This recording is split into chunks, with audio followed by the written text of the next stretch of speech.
C'est l'histoire d'un homme qui arrive à la frontière. Le douanier lui demande, lui dit, qui vous êtes, monsieur? L'homme répond, il dit, ah, moi? Mon grand-père était très riche, un homme très important. Ah bon, d'accord. Mais vous, qui vous êtes? Il dit, ah, mon oncle, un très très très grand médecin. Parfait. Mais vous, qui vous êtes, monsieur? On vous demande qui vous êtes, vous? Le douanier s'énerve. Et il répond, ah ben, vous savez que moi j'ai un oncle, un banquier, très très riche, très reconnu sur la place de Paris. Et là, vraiment, vous imaginez bien, le douanier s'énerve. Je lui dis, mais je te demande qui tu es, toi? Pas qui est ton grand-père, pas qui est ton arrière-grand-père, pas qui est ton oncle ou ton frère. Je te demande qui c'est que tu es, toi. Toi, qui es-tu? Et là, cet homme a répondu, il a dit, moi, je suis vraiment pas grand-chose.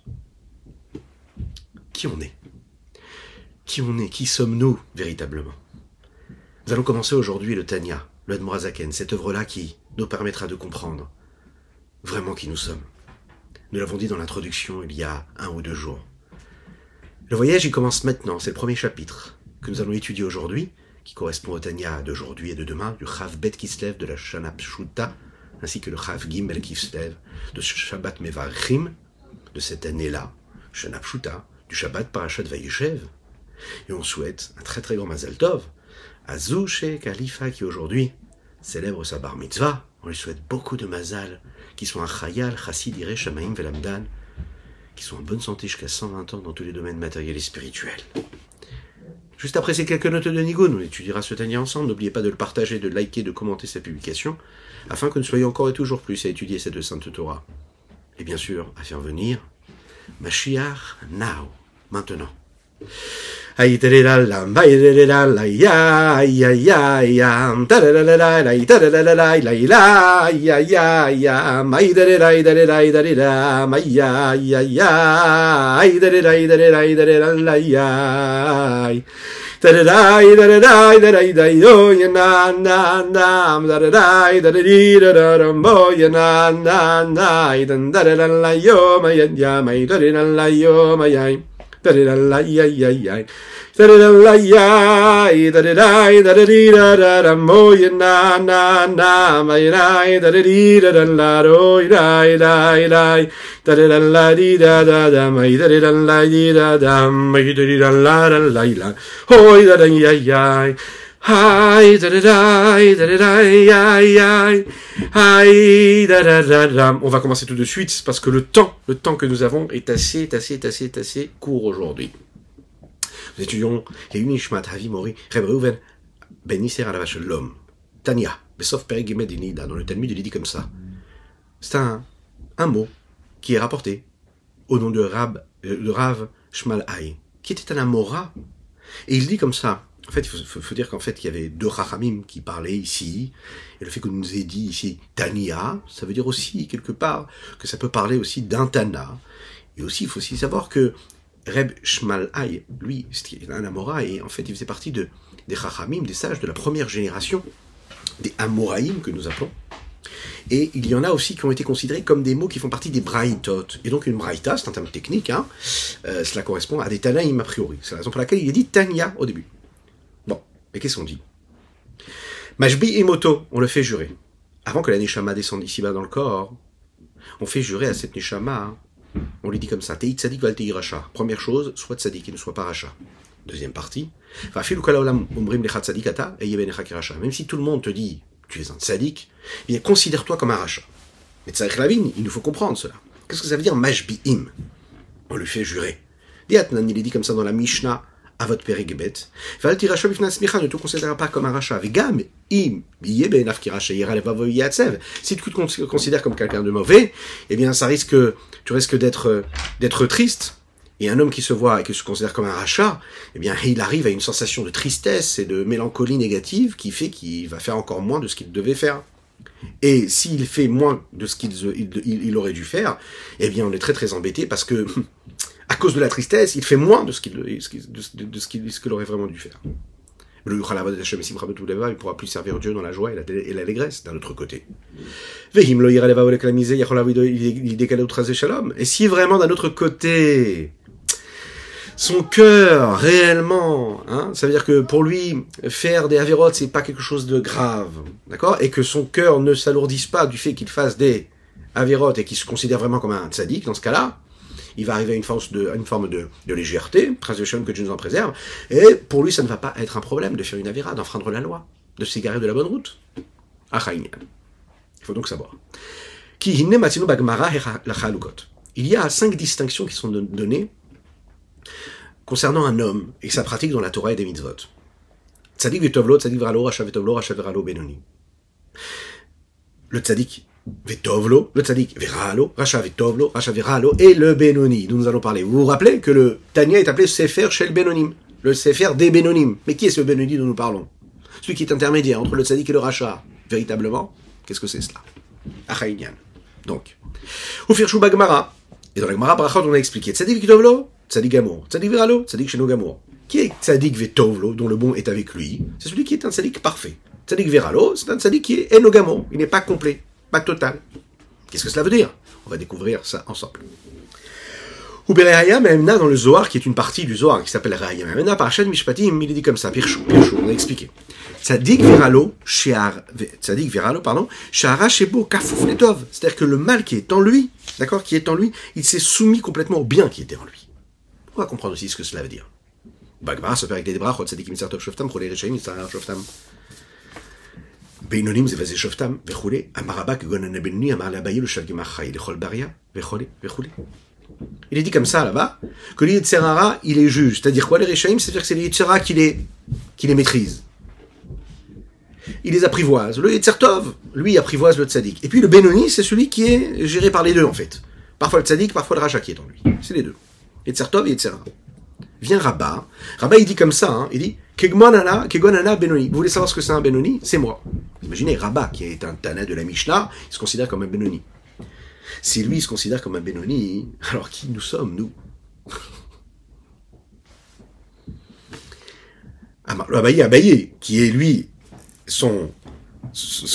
Abaye qui étudie avec lui, qui est un de ses élèves, connu à travers tout le Talmud, c'est son élève. Il lui dit comme ça, il dit, mais lâche avec Machaï le Cholbiria, tu ne laisses de la vie à personne, à aucune créature, à aucun homme. Puisque toi, tu te prétends comme Benoni, alors que tu es le plus grand des tzadikim. Ce qu'il va dire juste après, il dit, mais on le sait très très bien, la vie de Kolzeba est pour comprendre cela. Vegam la vie de Macham Yov, et comprendre aussi ce qu'il dit Yov dans la Gemara, Bababatra Perek Aleph, chapitre 1, Barata tzadikim, Barata Rechaim, tu as créé des tzadikim, tu as créé des Rechaim, VA, et voici que tzadik viracha, la Kahamar. Le tzadik et le racha, tu n'en parles pas. Ça veut dire quoi? Ça veut dire qu'on ne parle pas de la création d'un tzadik viracha, quelqu'un qui serait et tzadik et racha. On pense que, a priori, Dieu aurait créé des tzadikim, il aurait créé des rechaim, mais les deux en même temps, ça non.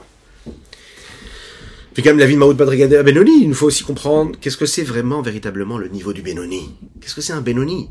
Je veux pas d'ailleurs c'est sûr qu'il n'est pas la moitié de mérite et la moitié de Averot. Il peut pas être les deux en même temps. Parce que c'est ou ça. C'est très très difficile de comprendre cela, de voir quelqu'un il est les deux en même temps. Ou tu es l'un ou tu es l'autre. Tu peux pas être les deux en même temps.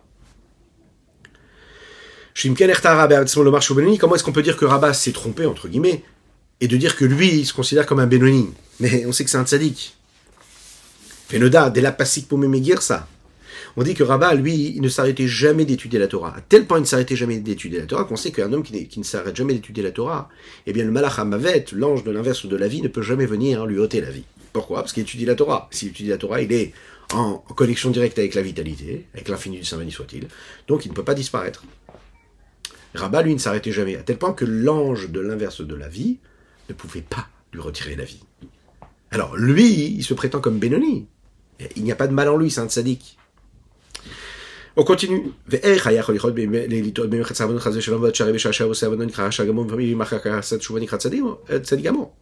autre côté, en plus de ça, on renforce la question. Au moment où je suis en train de faire des mitzvot, alors je suis quoi? Je suis plein de tzaddik. Si j'ai fait des fautes, alors je suis un rachat. D'accord? Alors, quelqu'un qui fait des avenot, qui fait des fautes, et qui après fait tes choix, qu'est-ce qu'il est appelé? Un tzaddik gamour. Un tzaddik parfait, total, complet. Alors comment est-ce que tu peux être appelé un Benoni? Qu'est-ce que c'est ce Benoni-là? C'est où je suis l'un, où je suis l'autre.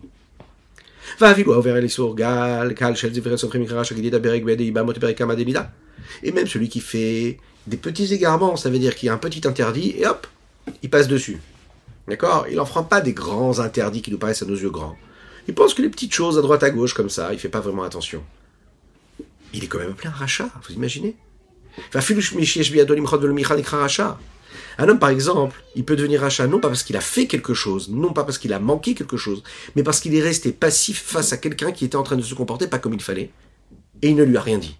Il a rien fait pour l'aider. Bon, bien sûr, on parle de quelqu'un à qui il peut dire quelque chose, d'accord? Et c'est à plus forte raison ce qu'on pourrait imaginer, ce qu'on appelle annuler une mitzvah tachée chez F. Charlot et KMA. Par exemple, imaginez une personne qui a la possibilité de faire une belle mitzvah, qui se présente à lui, d'accord? Il faut en profiter. Dieu, des fois, il nous envoie ce qu'on appelle des cadeaux. Il nous met une mitzvah devant nous, et nous on se dit non, pas du tout, j'ai pas le temps aujourd'hui, je dois terminer les courses pour Shabbat. Alors oui, Shabbat c'est bien, c'est une grande mitzvah. Mais devant moi, il y a quelqu'un qui a besoin d'une aide, quelque chose, je peux l'aider. J'ai pas le temps, je dois faire les courses pour Shabbat, mais c'est une mitzvah Shabbat. Alors qu'est-ce que je fais? Eh bien, mitzvah tassée, chef Charles KMA. Il se dit non, c'est pas grave, l'autre il la fera. C'est une mitzvah positive que je pouvais faire, et il l'a pas accompli. Écoutez ce qu'il est dit là-bas. Celui qui est considéré comme ça, il est considéré comme quelqu'un qui a manqué quelque chose. Vous imaginez ce qu'il est? Il est même pas Benoni, il est considéré comme rachat. T'as rien fait de mal, mais juste t'aurais pu faire bien et t'as pas fait bien, t'es considéré comme un rachat.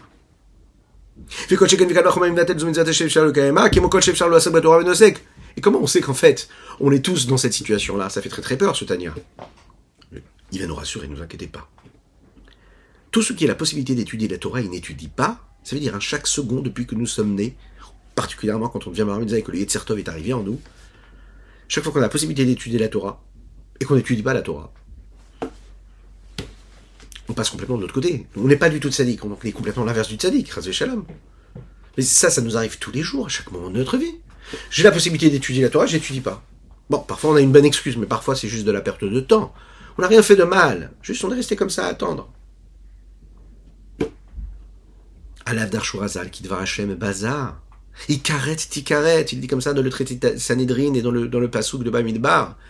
Il a dénigré quelque part la parole de Dieu, il a méprisé la mitzvah de Dieu qu'il a pas la possibilité d'étudier la Torah, il doit étudier la Torah. Il n'a pas étudié la Torah. Alors Ikaret Tikaret, il est Chayav Karet, il est retranché, plus que cela. Il mérite l'inverse de la vie, que Dieu nous en préserve. Si t'as des mikrés, rachat, fait mauvais sur des rabbanan, on est obligé de dire que quoi? Qu'il est un homme comme ça, il est vraiment appelé rachat, encore plus que celui qui fait une avéra, par exemple, des rabbanan, des chachamim. Pas celle qui a été écrite dans la Torah, que les chachamim ont donné ensuite. On est obligé de dire que le Binoni, quand il est appelé Benoni, il n'a même pas la faute du Bitul Torah, c'est-à-dire le fait de ne pas étudier la Torah alors que j'ai la possibilité d'étudier. Donc ça veut dire que c'est pas un rachat, c'est-à-dire que c'est pas un Benoni, c'est un tzaddik, parce que s'il avait cette avéra-là de ne pas étudier la Torah, ce Benoni, il s'appellerait plus Benoni, il s'appellerait rachat. Donc l'objet de dire que Rabat, il s'est trompé quelque part, de dire que lui-même il est considéré comme un Benoni. Il dit Kegon Ana Benoni, je suis Benoni, mais tu peux pas être Benoni. Rabat, il s'est jamais arrêté d'étudier la Torah. Sur la description et la définition qu'on est capable de donner du tzaddik, du rachat, du Benoni, qui a été représenté ici, présenté plutôt, on peut se poser encore une question, et c'est ce qui va être mis dans la note du Admorazaken ici, de ce qui a été écrit dans le Zohar dans un autre endroit. Ce qu'il est dit là-bas dans le Zohar, que tout celui qui a pas beaucoup de avonot, ça veut dire qu'il a vraiment diminué au maximum le nombre de avonot, de fautes qu'il était capable de commettre. Et il a beaucoup de mérites. Ishéla Dravamonel Eliyahu, c'est la question que Rav Amemuna va poser à Eliyahu Hanavi. Et c'est pas la conclusion qu'on donne ici.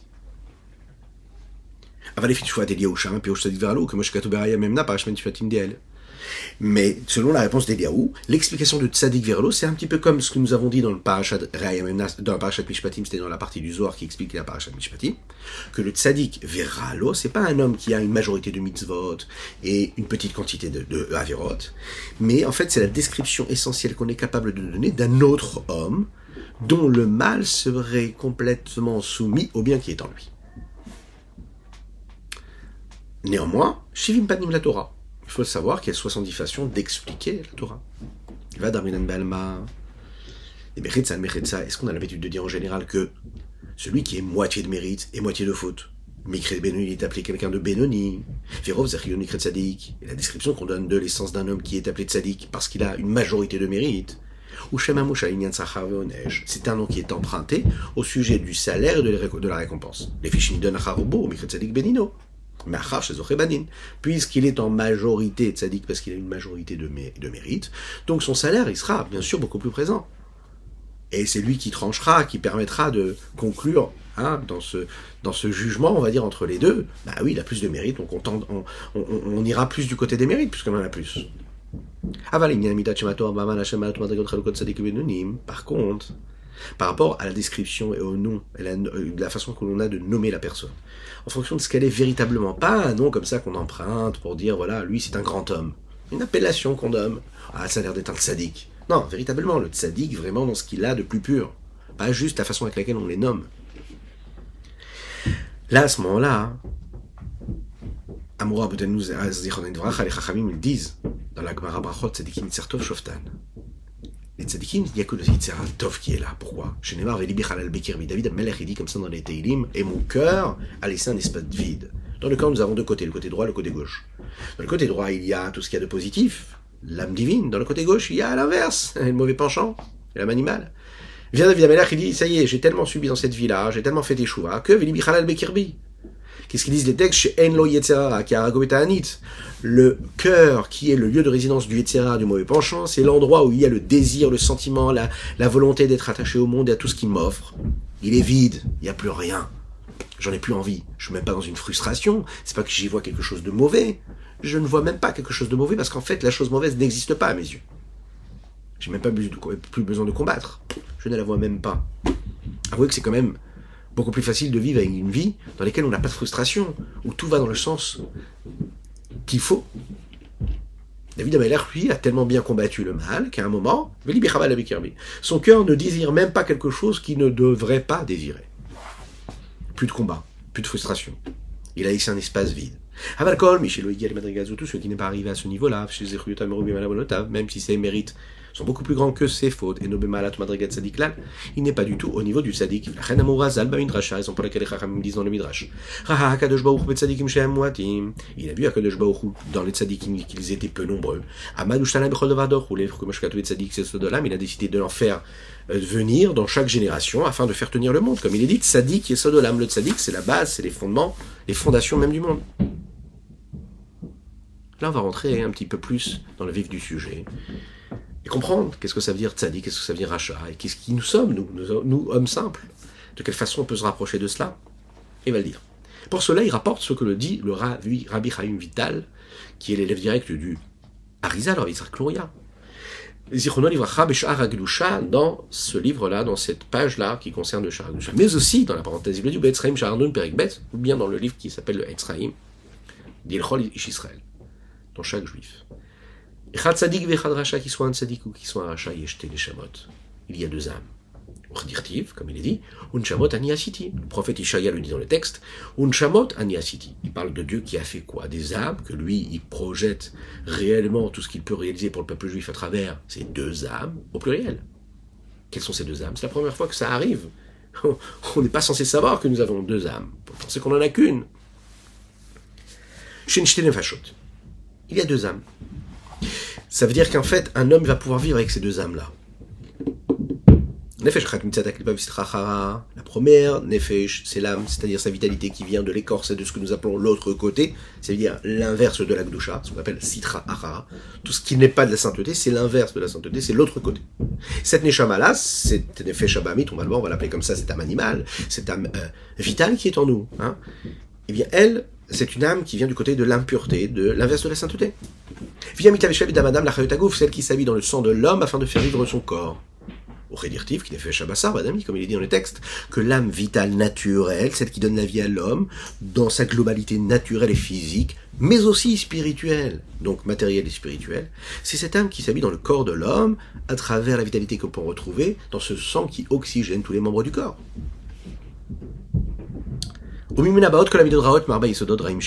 Et toutes ces mauvaises vertus qui se trouvent chez l'homme proviennent de l'âme vitale et naturelle, celle-là, qui viennent des quatre bases mauvaises qu'il y a dans le monde, mais qui peuvent aussi créer quelque chose de positif. Ej ruach ma'im afar. Il y a le feu, il y a l'eau, il y a aussi le souffle, il y a aussi la poussière de la terre. C'est aussi ce qu'on pourrait voir à travers la dimension de la froideur, de l'humidité, de la chaleur et de ce qui est sec. Et on va le voir, en fait, dans les différents traits de caractère de l'homme, et on va voyager dans la chassidoute avec ces traits de caractère-là, avec ces définitions-là qu'on va donner ici. On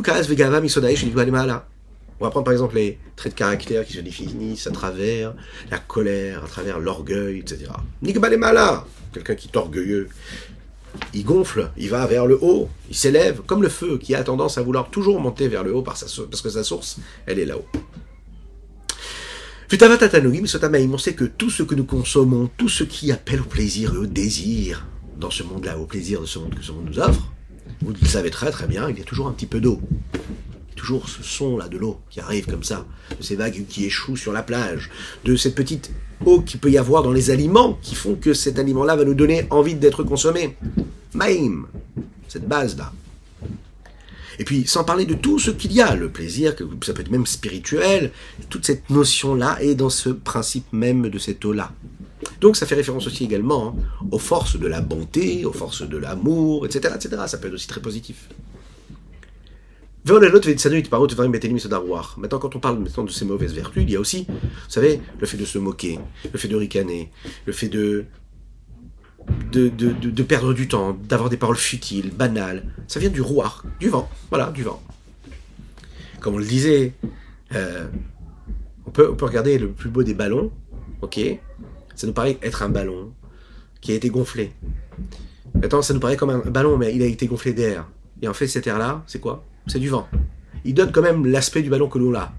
Dès l'instant où on enlève le souffle, alors il n'existe plus en tant que tel. La paresse, elle nous attire vers le bas. La tristesse, elle nous attire vers le bas. On n'arrive plus à bouger, on se sent lourd. Lourd parce qu'on est attiré vers notre base qui est la terre. Qui se trouve dans la nature de chacune et chacun d'entre nous. Misodafa. Maintenant, quelles sont les bonnes vertus? Alors il nous dit, mais il faut savoir aussi que la nefesh achinoïk, l'âme vitale et naturelle qu'il y a dans chacune et chacun d'entre nous, n'est pas que et uniquement négative. Elle aussi reflète ce qu'il peut y avoir aussi de bon. Par exemple, il dit la miséricorde, la pitié qu'on peut avoir pour quelqu'un d'autre, ça vient aussi de là. Ça veut dire que quand je suis miséricordieux, je suis pas obligatoirement en train de laisser mon âme divine s'exprimer.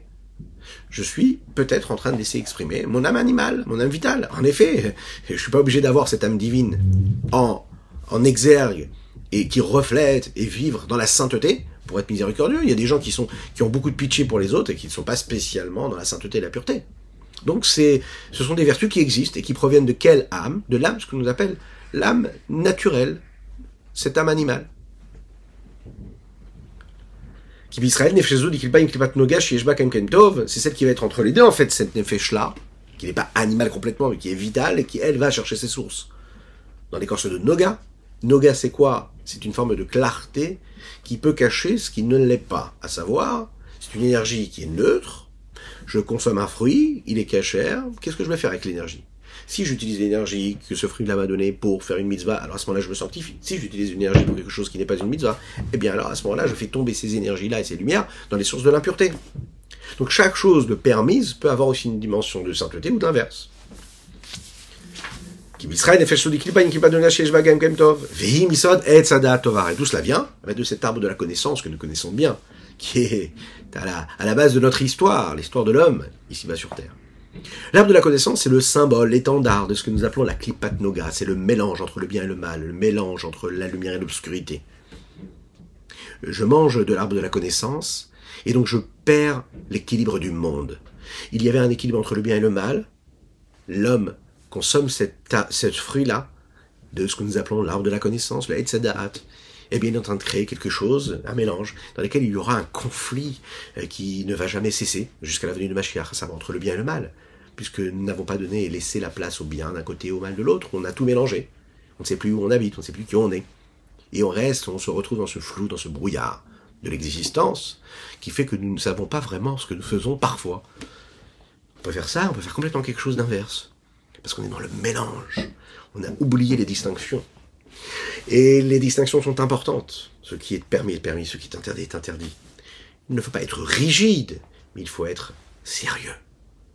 Ce qui est pur est pur, ce qui est impur est impur. Je ne vais pas là où c'est impur, puisque je dois rester dans la pureté. Il y a de la sainteté, il y a l'inverse de la sainteté, je n'y vais pas, parce que c'est pas saint, tout simplement. Ça sert à rien de transformer, de mélanger tout.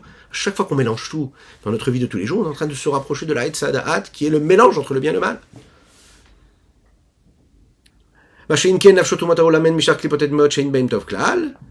L'âme des nations du monde, eux viennent des autres écorces, des écorces de l'impureté dans lesquelles il n'y a pas ce bon-là.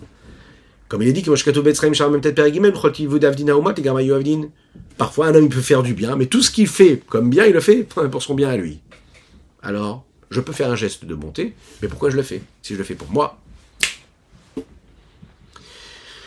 Comme il est dit dans la Gemara pour conclure, dans la Gemara Baba Batra, le pasuk sur le verset Chesed leumim chatat. Shlomo HaMelech le dit dans son texte. La bonté des nations, c'est une faute. Pourquoi? Que tout ce qu'ils font, c'est que pour apporter quelque chose à quoi? À eux-mêmes. Il faut se rappeler d'une chose, que quand Akadosh Baruch Hu choisit le peuple juif, il ne choisit pas le peuple juif parce qu'ils ont une âme, il choisit le peuple juif en tant que corps. Tout l'être du peuple juif à ce moment-là, à travers son âme vitale, son âme animale, à travers son âme naturelle, d'accord? Le fait qu'il ait choisi le peuple juif, c'est déjà dans leur âme vitale et pas seulement par le fait qu'ils aient une âme divine. De cet arbre-là, de l'âme des nations, va pousser l'âme animale qui se trouve dans le peuple juif, dans lequel il va y avoir quelque chose qui va pouvoir y ressembler, mais qui va nous rappeler toujours aussi autre chose, que cette âme divine qui sera en conflit avec cette âme animale, conflit avec cette âme animale, pourra toujours gagner, parce que Akadosh Baruch Hu, rappelez-vous, la seule chose qu'il fait et qu'il veut de nous, et qu'il exige de chacune et chacun de nous, c'est qu'on ait une confiance tellement grande et tellement totale en lui, qu'on aura Bezrat Hashem la force de toujours prendre la bonne décision, de toujours être dirigé vers cette motivation que nous avons, que même si on ne sait pas vraiment qu'est-ce que c'est le tzaddik, qu'est-ce que c'est le rachat, qu'est-ce que c'est le benoni, on va tendre vers le meilleur de ce qu'on est capable d'être. Et il suffit juste de prendre de temps en temps cette respiration qui nous permet de nous rappeler, de prendre conscience vraiment de ce que nous faisons. Juste de retrouver cette lumière, cette clarté, de sortir de ce mélange des genres, de cette confusion-là, de tous ces interdits, permis, etc. De trouver une forme de lucidité, une forme d'intégrité et de vérité. C'est avec ces mots qu'on conclut le premier chapitre du Tanya. Je vous souhaite un excellent Shabbat Shalom, en harmonie, en joie totale, matérielle et spirituelle, que vous puissiez réussir à être en harmonie, en sérénité. Que Dieu vous bénisse. N'oubliez pas, si vous avez un voisin, une connaissance, et vous savez qu'il n'a pas une challah pour aller manger Shabbat, alors apportez-lui. Si vous savez qu'il a tout ce qu'il faut dans le frigo, une voisine, un voisin, mais vous savez qu'il a peut-être besoin d'un petit sourire, un petit gâteau qui va lui apporter un peu plus de joie, faites-le. Si vous savez qu'il y a une connaissance qui n'a pas de bougie de Shabbat, qui ne va pas allumer les bougies de Shabbat, dites-lui d'allumer les bougies de Shabbat. Si on est avant Shabbat, vous avez la possibilité de lui mettre les téphilines, mettez-lui les téphilines. Et si vous regardez ce cours après Shabbat, mais continuez à faire des mitzvot, encore et toujours pour nos frères juifs, parce que vous ne savez jamais et on ne sait jamais. On peut apprendre une petite lettre d'Aleph Bet à un frère juif, et grâce à cela, il deviendra une vie, il deviendra un monde, il deviendra une famille. Shabbat Shalom, au revoir.